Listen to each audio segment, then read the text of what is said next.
கிறிஸ்துவுக்குள் அன்பானவர்களே, மனுகுலத்தின் பாவத்தை மீட்க பூமியில் உலக ரட்சகராய் பிறந்த இயேசு கிறிஸ்து தன் பரலோக பிதாவின் சித்தத்திற்கு கொல்கத்தா மலையில் சிலுவை மரணத்திற்கு தன்னை ஒப்பு கொடுத்து சிலுவையில் தொங்கிக் கொண்டிருந்த வேளையில் சொன்ன 7 வார்த்தைகளில் முதலாம் வார்த்தை மன்னிப்பை குறித்தும், 2வது வார்த்தை ரட்சிப்பை குறித்தும், 3வது வார்த்தை குடும்ப பராமரிப்பை குறித்ததாகவும் உள்ளது. சிலுவையில் தொங்கின இயேசுவை அநேகர் நிந்தித்தும் பரிகசித்தும் நிற்கையில் அவர்கள் முன்னில் சிலுவையின் அருகே நின்றிருந்த தன் தாய் மரியாளின் தாயின் சகோதரி கிலோயோப்பியா மரியாளும் மகதலேனா மரியாளும் அவர்களுடன் நின்ற தன் ஆழமாய் நேசித்த சீசன் யோவானை பார்க்கிறார். அப்பொழுது கண்ணீரோடு இருக்கிற தன் தாயை பார்த்து சொன்ன 3ஆம் வார்த்தை தான் யோவான் 19ஆம் அதிகாரம் 26, 27 வசனங்களில் உள்ளது.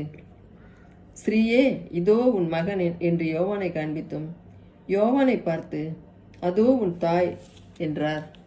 இந்த வார்த்தைகளின் மூலம் தன் மரண தருவாயிலும் ஆண்டவர் நமக்கு ஒரு உபதேசி சொல்லுகிறார். வார்த்தை என்னவென்றால், எபேசியர் 6ஆம் அதிகாரம் 1, 2, 3ஆம் வசனத்தின்படி, பிள்ளைகளே, உங்கள் பெற்றோருக்கு கர்த்தருக்குள் கீழ்ப்படியுங்கள், இது நியாயம். உனக்கு நன்மை உண்டாயிருப்பதற்கும் பூமியிலே உன் வாழ்நாள் நீடித்திருப்பதற்கும் உன் தகப்பனையும் உன் தாயையும் கனம் பண்ணுவாயாக என்பதே வாக்கு தத்தமுள்ள முதலாம் கற்பனையாய் இருக்கிறது என்கிறார்.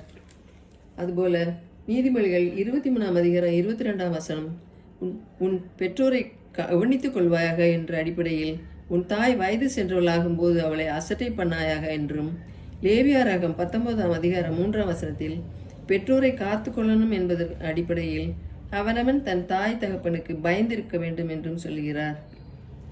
தன் தாய் தகப்பனை அலட்சியம் பண்ணி முதியோர் இல்லங்களில் கொண்டு விட்டு முதியோர் இல்லங்கள் பெருகி வரும் இந்த காலகட்டத்தில் தேவனாகிய கர்த்தர் நமக்கு தன் மரண தருவாயில் சொன்ன இந்த வார்த்தைகள் நம்மில் கிரியை செய்து நமது தாயின் தகப்பனை அலட்சியம் பண்ணாமல் அவர்களை முதியோர் இல்லங்களில் விடாமல் அவர்களை பார்த்து கொள்ள வேண்டிய கடமை உள்ளது என்பதை உணர்த்தி அதன்படி வாழ நம்மளை ஒப்பு கொடுப்போம். இயேசு கிறிஸ்துவின் நாமத்தில் ஆமென்.